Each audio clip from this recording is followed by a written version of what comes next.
Hi, friends. Today we are talking about that, and I would like to thank Karen Michaels, the social media butterfly, for suggesting today's subject. If you have something that you have questions about or you would like me to talk about on my live stream, please feel free to message me. I love your ideas. I'm going to guess that because of today's title, I may have some folks here with me for the very first time. So if you are that person, I'm glad you're here. There are millions, literally millions of people who began their singing life with singing lessons. And this probably happened in high school or sometimes later or earlier, but in any case, typically when you're young. And when you knew that you enjoyed singing, you somehow ended up in singing lessons, whatever your story was. And when that happened, unless you were the exception to the rule, nobody asked you what kind of singing you wanted to do. They didn't offer you any agency in this process at all. They just started teaching you how to sing in the way that they thought was best. And thus, several years down the road, down your voice training road, you ended up singing classically. Now, many of the people who take my professional training classes have this background. I have this background. I know that once you have created that background, your voice sort of thinks that all singing should sound like Western classical singing. And some people really learn to have a love for the genre. They learn all about it. They get better. They really dig into it. Some people do that. And then some people go the opposite route and try to rebuild their singing in the way that they had always imagined that it would be from the beginning. And then there are people who want it all. They want it all. They want to be able to do all the singing for all the styles. And so I'm guessing those people are the people that I maybe are talking to today. Now, I'm going to be honest. I cannot turn you into Beyonce in a 15-minute live stream. That ain't going to happen. But I can give you a few handy hints. There we go. That will help you sing non-classical genres in a non-classical way. And that's what we're going to talk about today. So stay with me. I am Meredith Colby. I'm the author of Money Notes, How to Sing High, Loud, Healthy, and Forever, which introduces neurovocal, a way to approach singing for popular styles that is based on brain science. In the next few weeks, I'm going to be teaching my popular workshop, How to Teach High Rock Belt. I'll put it on social media and the people on my mailing list will hear about it. But the people on my mailing list will get an exclusive promo that gives them the absolute lowest rock bottom price for this workshop. So it's a very popular workshop. It's really fun. People really like it. And if you want to get that exclusive code, you can go to my website, neurovocal.com, and sign up, get on my email list. You get all the goodies. There's all kinds of goodies on my email list, I have to say. And if you do not want to be on my mailing list, then keep your eye peeled for social media promos and discounts for that workshop. Now, we're going to get to our thing today.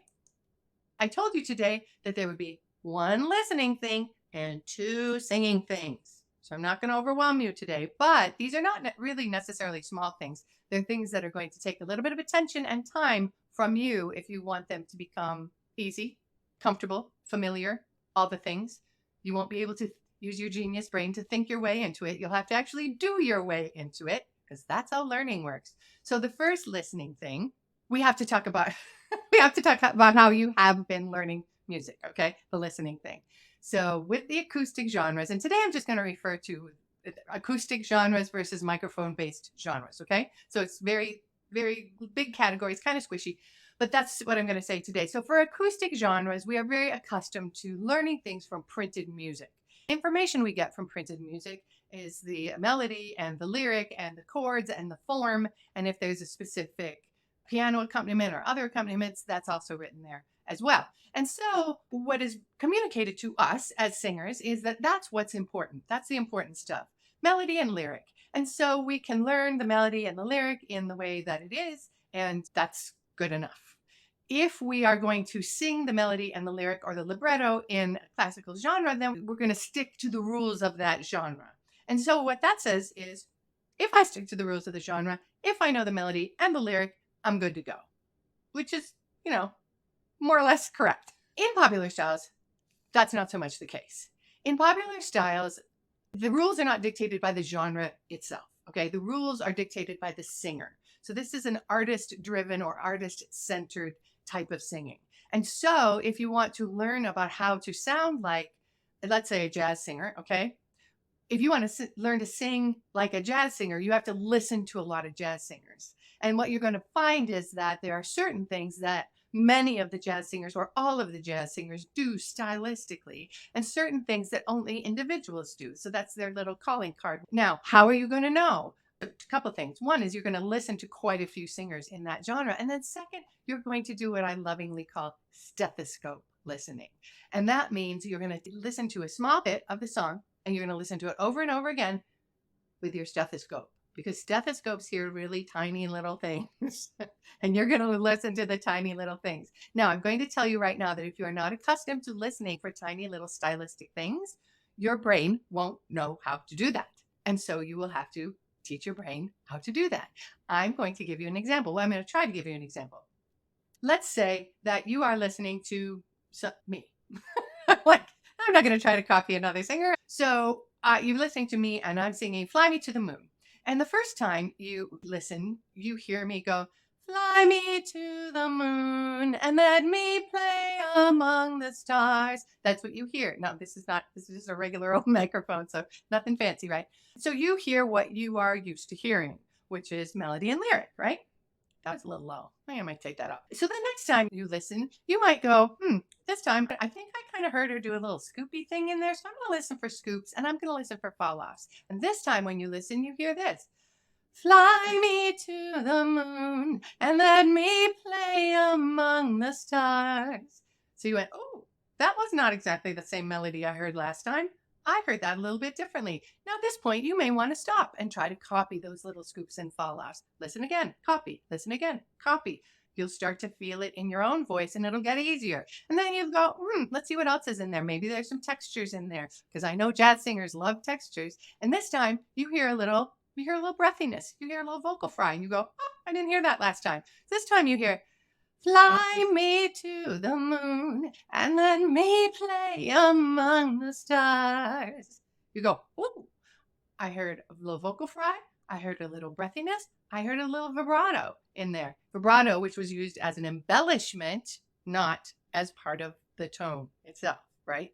So then again, you're going to take that little bit and you're going to try it and you're going to try to put those things in there. Now, you may decide, you know what? I'm not a huge fan of vocal fry. Not loving the vocal fry.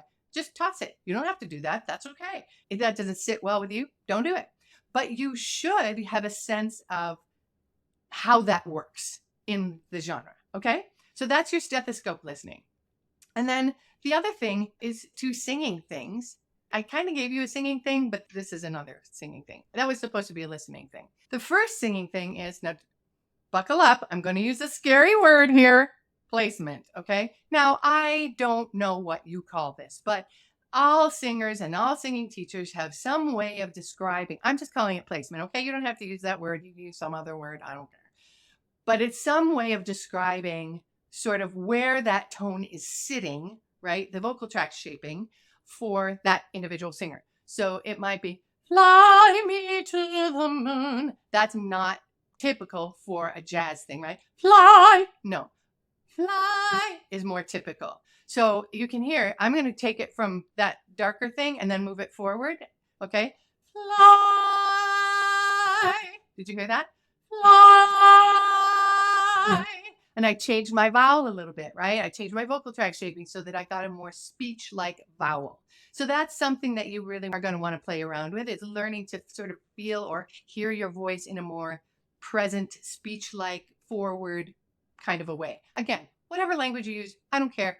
That's the concept. The other thing is straight tone, y'all, straight tone.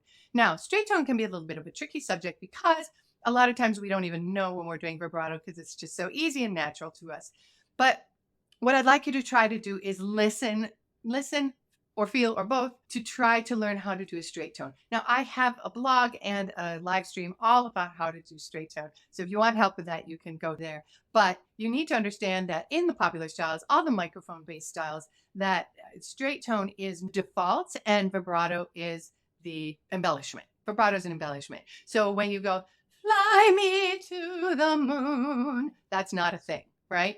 But fly me to the moon, putting a little vibrato at the end of it, that's a thing. So you want to be able to practice doing that. So those are the two singing things. Bringing that sound kind of forward, and then practicing with a straight tone. And those are going to be the two things that are going to help you not sound like an opera singer. Okay. So those are just three: one listening thing, two singing things. They will all take some familiarity and some practice on your part. But I think if you want to do it, I think you're going to find like it's a lot of fun. So thank you for being here with me today. I appreciate your attention, and I hope you have a great week. Bye-bye.